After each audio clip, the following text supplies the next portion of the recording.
Is this the first walkover of the season? I think it might be. We're going to walk over to the other side of the expansive Studio 9 to hang out with the Scotland International, Steven Caldwell.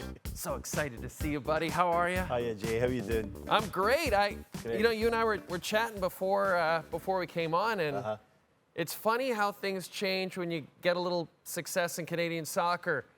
Most years in the past, a draw against Mexico in a foreign country would have been seen as a massive success for the Canadian program.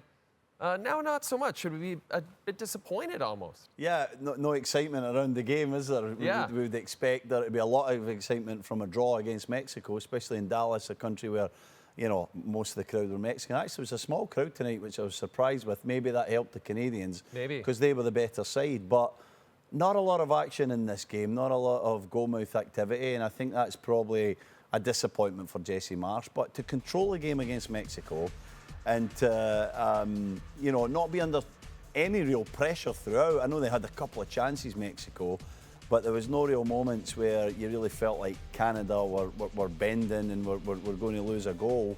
I think is testament to how far this team has come. Right. And the respect that Mexico showed them. They were physical, Jay. They were right in on Canada, especially early.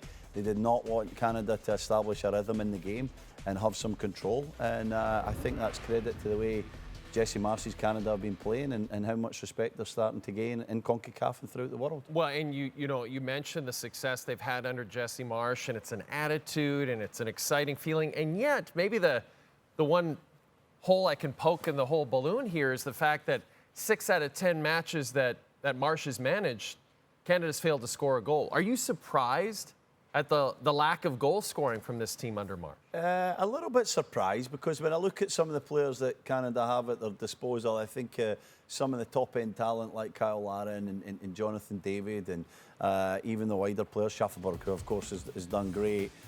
Davies has played further back, so maybe it's hard to put anything at his door in terms of offence. But it's tough. They've had a tough run of games. They've had France and the Netherlands, and then they've had a very tough Copa America. Yep. They're playing the US, they're playing Mexico. I love the level of opponent. We've cried out for years for Canada to be playing against top-level opponent to test them heading towards the home World Cup, and now we're getting that. So naturally, there's going to be less chances. Right. There's going to be more pressure when you get a chance. And at the moment, Canada are snatching a little bit of their chances. They're still creating chances, but they're snatching a little bit. I think a little bit of composure is needed and a little bit more confidence. And that comes from experience, knowing that when you're playing in a game, a huge game, the chance comes and you got to slow the heart rate. You got to find the composure at the right time. Whereas in previous games, they're getting 10, 12, 15 chances. You know, the next one's round the corner. So I think it'll come. I think Canada will learn to be more clinical when it matters. So they get 4 points from this particular window. And what's interesting, and you kind of alluded to it, they bring in some new faces. They're relying on depth. Jesse Marsch is almost seeing, like, what do I have here? So from your perspective as an analyst, what do you take away from this particular window? I think what I take away most is the fact that Jesse Marsch again played with a very clear identity. Right. His side from the first seconds of the game against the US in Kansas City were on the front foot, and it was clear what they were trying to achieve. That is such a positive. To get that in such a short space of time, I think is phenomenal. And I have full respect and credit for him for being able to do that. The players clearly love playing in that style. And now he's got a group of players. It's not just 11, 12, 14 players.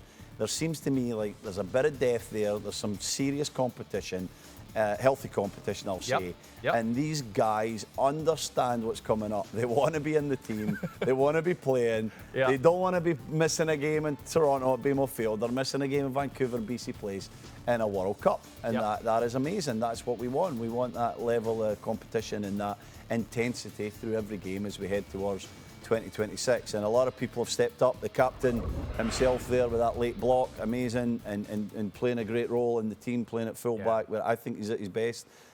David got his goal. We mentioned the big stars, but it's these other guys. Bombito's had a tremendous window. Cornelius has been steady. Ali Ahmed has been absolutely terrific as well, Vancouver Whitecaps player. These guys got to kick on now at club level, back to the next international window, and keep improving and testing themselves day in, day out, so their game's in the right place. Not just next year for Gold Cup, but obviously 2 years' time for World Cup. You're making me feel good about the future. I like that. It's going to be great. Before I let you go, Uh-huh. I sent you a message the other day because my parents got me Ancestry.ca for my birthday this year. And looky-loo, what a surprise, Steven Caldwell. Looks like you and I are practically brothers. You don't know how happy this made me when I saw you were 33% Scottish, Jay. I was so happy when you sent me this. I'm delighted. You're my Scottish brother. We can drink whiskey, we can play golf, we can wear kilts, we can do all the Scottish things together now. I can't wait. I mean, the next segment, I feel like maybe we just bust the kilts out for the next segment. I think we'll get bagpipes and everything. Okay, so we'll work on that. Maybe we'll call Glenn Healy. He can play the pipes. We'll get the kilts going. Thanks for joining us on the show.